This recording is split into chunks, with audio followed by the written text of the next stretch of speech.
단풍이 든다는 것, 나뭇잎의 색깔이 바뀐다는 것은 그만큼 날씨가 많이 추워졌음을 의미합니다. 저는 작년 이맘때쯤 우리나라에서 단풍이 가장 빨리 든다는 설악산, 그 설악산으로 간 적이 있습니다. 단풍이 그만큼 빨리 든다는 것은 그만큼 춥다는 사실이기도 하지요. 그런데 저는 그 사실을 까먹고 평소에 그냥 서울에서 편하게 여기 아차산 용마산 올라갈 때 입는 옷을 입고 설악산을 간 것입니다. 그랬더니 이제 설악산 가서 너무 힘들었죠. 새벽 2시에 출발하는 그 산행에서 정말 너무나도 추운 상황을 마주하게 되었는데, 이 문제는 올라갈 때는 차라리 몸에 열이 나서 괜찮았는데 이 쉴 때에 몸이 편안하게 쉬어줘야 되는데 이 추우니까 몸이 긴장하여서 쉬는 게 아니었습니다. 그리하여 정말 수차례고 포기하고 싶고 그냥 돌아 내려가고 싶은 마음이 많이 들었었지만, 그럼에도 불구하고 제가 대청봉까지, 정상까지 끝까지 갈 수 있었던 그 힘은 제가 지나온 뒤에 이 걸음을 돌아보았고, 또 높이가 올라가면 올라갈수록 보이는 시야가 점점 달라졌기 때문에 그 가운데서 힘을 얻을 수 있었습니다. 하나님의 백성들인 우리가 살아갈 때에 이처럼 예기치 못한, 우리가 예상치 못한 어려움들을 마주할 때가 많이 있습니다. 그런 어려운 상황 가운데 있으신 성도 여러분 있으십니까? 그렇다면 뒤를 돌아서 지금까지 인도하신 그 하나님과 함께 걸어온 그 걸음을 기억해 보십시오. 그리고 그 하나님이 지금도 여러분과 함께하고 계시다는 그 놀라운 사실을 바라보십시오. 그리하여 그 절망과 탄식의 자리에서 감사의 자리, 그 감사의 통로를 지나서 찬양의 자리로 나아갈 수 있기를 바랍니다. 2021년 10월 19일 화요일, 김호성 전도사의 추천곡은 주 하나님 지은 모든 세계입니다.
주 하나님 지으신 모든 세계를 듣고 오셨습니다. 이 우리의 천지 만물을 지으신 하나님께서 오늘 여러분과 함께 하실 것을 믿습니다. 그리하여 이 탄식의 자리 가운데 계신 분들은 하나님께서 그 함께 하심을 경험하고 체험하며 이 감사의 통로를 지나오시길 바랍니다. 그리고 나아가서 하나님을 찬양하는 그 찬양의 자리로 나올 수 있는 놀라운 일들이 있기를 간절히 축복합니다. 구약학자인 헤르만 궁켈은 우리가 시편을 공부하고 이해할 때에 이렇게 하라고 조언합니다. 우리는 백지와 잉크에 대한 모든 생각들을 치워버려야 한다. 이 시편이 기록되기 전 이스라엘 백성들이 살았던 그 삶은 정말 성경이 쓰여지기 전인 그 상황부터 뿌리를 내리고 있었기 때문에 우리는 먼저 이 구체적인 고난인 이 고난으로부터 하나님께 외친 시편인 이 탄식시를 먼저 알아보고 그 다음에 이제 하나님께서 행하신 구원을 체험하고 하나님을 감사하는 노래, 하나님께 찬양하는 노래인 감사시를 살펴봐야 함을 이야기하는 것입니다. 그리고 나아가서 이것은 결국에 이 노래들은 불가피하게 창조주와 역사의 주 대신 그 하나님께 그 위대함을 돌리며 찬양하며 나아가는 이 찬양시로 이어진다는 것입니다.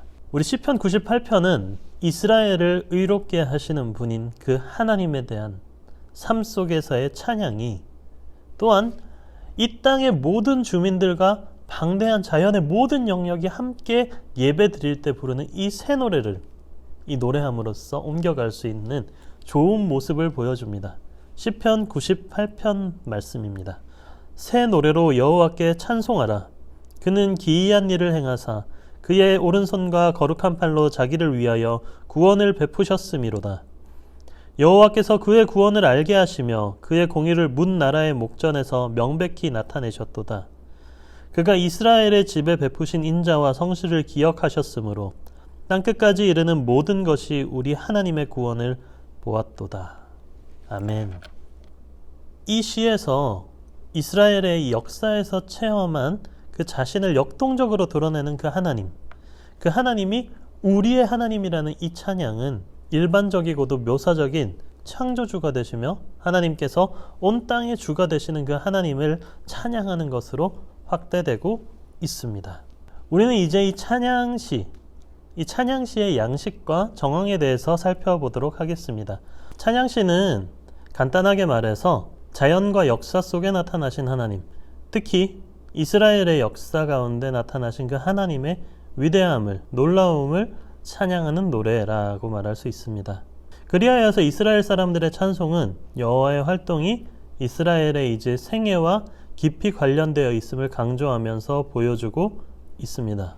또한 하나님의 놀라움과 위대함을 찬양하면서 하나님의 그 창조주 되시고 온 땅을 다스리시는 그 분이 되심을 나타내는 것이기 때문에 이 우주적이고 굉장히 보편적인 특징을 가지기도 합니다. 이 찬양시의 양식에는 몇 가지 특징이 나타나는데 이것을 우리가 시편 117편의 말씀을 통해서 함께 살펴볼 수 있습니다. 시편 117편을 제가 한번 읽어보겠습니다. 너희 모든 나라들아 여호와를 찬양하며 너희 모든 백성들아 그를 찬송할지어다. 우리에게 향하신 여호와의 인자하심이 크시고 여호와의 진실하심이 영원함이로다. 할렐루야. 시편 117편, 이 시편 가운데서 가장 짧은 시편으로서 이 루터가 말한 것처럼 의도적으로 단순하고 짧게 해서 누구라도 그 의미를 쉽게 파악할 수 있게 한 이 시편의 내용은 굉장히 명료하고 명확하게 나타나고 있습니다. 그래서 우리가 찬양시는 이런 요소를 포함하고 있다는 것을 알 수 있습니다. 가장 먼저 예배로의 부름입니다. 이것은 이 시편의 명령적인 공식 문구인 오라 우리가 노래하며 또는 시편 기자 자신에게 외치는 나의 영혼아 여호와를 송축하라 하는 같은 부름이 있을 수 있는 것입니다. 이렇게 예배로 부르면서 찬양하며 나아가는 것이지요. 그 다음 이제 본론 부분입니다. 본론은 이제 찬양을 위한 동기가 나타납니다. 많은 경우에 있어서 찬양을 위한 이 내용은 왜냐하면 이라는 것으로 시작합니다. 그 찬양의 이유를 설명해 주는 것입니다. 때로는 또 이제 시편 103편 3절에서 5절처럼 누구와 같은 절에서 변화되어서 나타나기도 하며 또는 이제 창조와 역사에서 드러난 그 하나님을 묘사하는 긴 문장을 포함하기도 합니다. 그리고 마지막인 회상입니다. 흔히 시편은 찬양하라는 새로운 부름과 함께 결론을 맺습니다. 할렐루야 하는 것 또한 하나님을 찬양하라 라고 말하는 것이지요.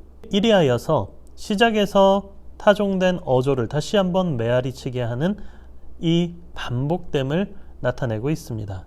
이처럼 찬양시의 구조는 가장 먼저 찬양을 선포하며 예배로 부름을 나타냅니다. 오라 우리가 여호와께 찬양하자. 나의 영혼아 여호와를 송축하라 라고 말하고 있고, 결론부에서 다시 한번 이런 내용이 반복되어 이 중요성을 강조하고 있습니다. 끝에도 다시 한번 여호와를 찬양하라 또는 할렐루야로 끝나고 있습니다. 그래서 이 찬양시에서 가장 중요한 부분이 되는 부분은 이 본론부, 이 몸체 부분입니다. 이 부분에서는 하나님을 찬양하는 그 동기를 나타내고 있죠. 이 부분에서는 하나님의 도우심, 하나님의 인도하심을 묵도하는 일들이 나타나고 있습니다. 이러한 내용들은 이 시편뿐만 아니라 구약 성경 곳곳에 이러한 형식으로 동일하게 나타나고 있는데, 예를 들어서 이사야 52장 9절과 10절 말씀에도 이러한 찬양시의 형태의 이 내용이 들어 있습니다. 52장 9절과 10절 말씀을 제가 읽겠습니다. 너 예루살렘의 황폐한 곳들아 기쁜 소리를 내어 노래할지어다. 부르고 있죠. 이 도입입니다. 이제 내용 찬양해야 되는 동기를 말해줍니다. 이는 여호와께서 그의 백성을 위로하셨고 예루살렘을 구속하셨음이라. 여호와께서 열방의 목전에서 그의 거룩한 팔을 나타내셨으므로 땅끝까지도 모두 우리 하나님의 구원을 보았도다. 이 찬양의 이유가 역사를 돌아보고 지금까지 인도하신 그 하나님을 돌아보는 것에 있었던 것입니다. 그러므로 이 절망하고 탄식할 수밖에 없는 상황 가운데서도 이 찬양의 자리로 나올 수 있게 되는 것이죠. 사랑하는 통일의 성도 여러분, 그렇습니다. 하나님께서는 이스라엘 백성들 그리고 하나님의 자녀들의 탄식 소리를 들으시는 분이십니다. 그리고 그 탄식의 자리 가운데서 하나님의 놀라운 일을, 놀라운 역사, 구원의 역사를 이루시는 분입니다. 그렇기 때문에 우리는 이 감사의 통로를 지나서 하나님께 찬양의 자리로 나올 수 있게 되는 것입니다. 그렇기에 우리가 찬양의 시편들을 읽을 때에 이 찬양의 시편의 기초에는 먼저 이 탄식과 감사의 이 순서가 있었음을 우리가 기억할 수 있길 바랍니다. 이 탄식시를 통하여서 하나님께 토로하고 하나님의 구원을 구할 때에 하나님은 응답하십니다. 그리하여 감사의 자리로 나아갈 수 있게 되는 것이고, 그 감사의 자리를 통해서 바라본 그 하나님이 정말 높고 크고 우리를 창조하고 주관하시는 분임을 고백하는 것이 이 찬양의 시인 것입니다. 그렇기에 이 순서를 따라서 이 말씀을 읽어갈 수 있기를 권면합니다. 이 탄식시, 어려움 가운데 있을 때 우리가 이 탄식시를 읽으면서 이 시편 기자의 이 고백이 나의 고백이 되게 하시고, 또 이제 그걸 통하여서 우리가 감사의 자리로 나아갈 때에 이 감사의 시를 우리가 읽으면서 이 감사를 우리가 하나님께 올려드리며 그 하나님을 발견할 수 있기를 바랍니다. 그리하여서 그 하나님은 정말 우리의 창조주가 되시고 우리를 주관하시는 분임을 우리가 바라보고, 우리의 이 찬양시의 찬양처럼 우리가 하나님의 역사를 돌아보며 찬양하며 높여드리는 우리들이 될 수 있기를 바랍니다. 그렇다면 이제 찬양시는 어떠한 찬양들이 있는지 우리가 함께 살펴보도록 하겠는데요. 먼저 우주의 창조주 되심에 대한 찬양이 나타나고 있습니다. 시편 8편 여호와 우리 주여 주의 이름이 어찌 그리 아름다우신지요 말하고 있고, 19편에서는 하늘이 하나님의 영광을 선포한다 말하고 있습니다. 또한 104편에서는 여호와여 주께서 하신 일이 어찌 그리 많은지요 말하고 있고, 148편에서는 그의 이름이 천지에 뛰어남이로다 말하고 있는 것입니다. 하나님께서 우리의 우주의 창조주 되심을 우리가 기억하며 이 찬양을 우리의 입술로 읊조릴 때에 시편의 고백이 또 우리의 고백이 될 것입니다. 우리의 모든 것을 주관하시는 우주의 창조주 되시는 그 하나님을 함께 찬양할 수 있길 바랍니다. 또 두 번째로는 이스라엘을 창조하고 선택하신 그 하나님을 찬양하는 그 찬양시가 나타나는데, 시편 66편에는 주의 일이 어찌 그리 엄위하신지요 말하고 있고, 시편 100편에서는 그는 우리를 지으신 자시요 우리는 그의 것이니 말하는 고백이 있습니다. 또 시편 111편에는 그 기이한 일을 사람으로 기억해 하셨으니 말하고 있고, 114편에서는 이스라엘이 애굽에서 나올 때의 그 모습을 기억하며 찬양하고 있습니다. 그 다음 149편에서는 이스라엘은 자기를 지은 자로 인하여 즐거워하며 이렇게 찬양하는데, 이 이스라엘을 창조하고 선택하신 그 하나님을 찬양할 때에 하나님께서 우리를 택하시고 우리를 구원하신 그 은혜에 대한 우리의 반응으로서의 감사와 찬양을 하나님께 올려드릴 수 있게 되는 것입니다. 그리고 또 이제 다른 찬양시로서는 역사의 주가 되시는, 역사의 주관자가 되시는 그 하나님께, 이 창조주이신 하나님께 드리는 시입니다. 시편 33편에서는 세상에 여호와의 인자하심이 충만하도다 말하고 있고, 시편 103편에서는 내 영혼아 여호와를 송축하라, 내 속에 있는 것들아 다 그의 거룩한 이름을 송축하라 말하고 있습니다. 113편에서는 해 돋는 데서부터 해 지는 데까지 여호와 이름이 찬양받으시리로다 말하고 있고, 117편에서는 너희 모든 나라들아 여호와를 찬양하라, 145편에서는 주의 지으신 모든 것이 주께 감사하며, 146편은 나의 평생에 내 하나님을 찬송하리로다, 147편은 우리 주는 광대하시며 능력이 많으시며, 이렇게 나타내고 있습니다. 이것을 통하여서 역사의 주관자가 되시고 우리의 삶을 주관하시고 인도하시는 분이 하나님임을 우리가 바라보고 찬양하는 내용이 나타나는 것이지요. 그리하여서 우리가 찬양할 수 있는 이 찬양시에는 이러한 내용들이 있다고 하였습니다. 우주의 창조주가 되시는 그 하나님, 그 놀라운 하나님 창조주를 찬양하는 것과 그 하나님이 우리를 택한 그 사랑을 찬양하는 것, 그 사랑에 대한 우리의 반응으로서의 하나님께 찬양을 올려드리는 것, 그리고 지금도 우리와 함께 하시는 그 역사의 주님께서 우리와 함께 하신다, 역사의 주관자가 되신다 고백하는 이 찬양을 올려드릴 수 있는 것입니다. 사랑하는 통일의 성도 여러분, 우리는 이렇게 찬양시에 대해서 간략하게 살펴보았습니다. 찬양시는 우리가 하나님께 올려드리는 가장 숭고한 찬양입니다. 우리가 절망 가운데에, 이 탄식 가운데 있을 때에 하나님께서 우리의 탄식을 들으시고 함께 하신 것에 대한 이 감사를 통하여서, 이 감사를 통하여 발견한 그 하나님을 찬양하는 것이 바로 찬양시이기 때문입니다. 이 찬양시는 하나님께 찬양하라 라는 이 서론과 결론, 그 사이의 몸체 부분은 찬양에 대한 이유를 말하고 있습니다. 그 찬양에 대한 이유는 여러 가지로 나타나지만, 우주의 창조주 되시는 그 하나님을 찬양하는 내용과 또 이제 이스라엘을 창조하시고 선택하신 그 하나님에 대한 찬양, 그리고 역사의 주관자 되신 그 하나님의 찬양이 있다라고 말하였습니다.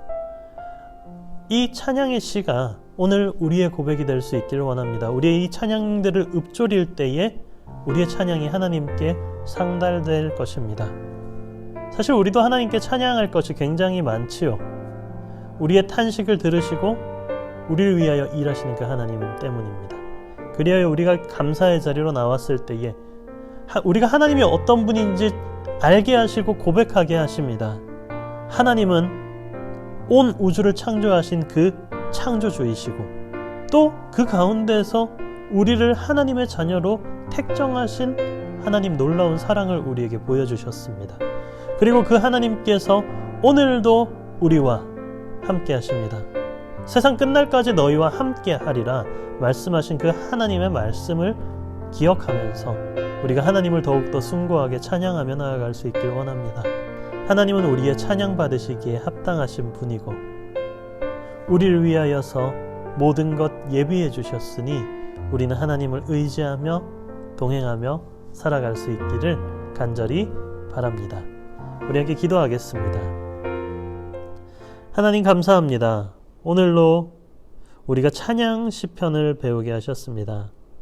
우리가 하나님을 돌아볼 때에 정말 모든 역사의 주관자 되시고 창조주 되시고 그 가운데 우리를 택하사 우리와 함께 하시는 그 하나님의 그 사랑을 돌아볼 때에 하나님께 드릴 것은 찬양밖에 없습니다.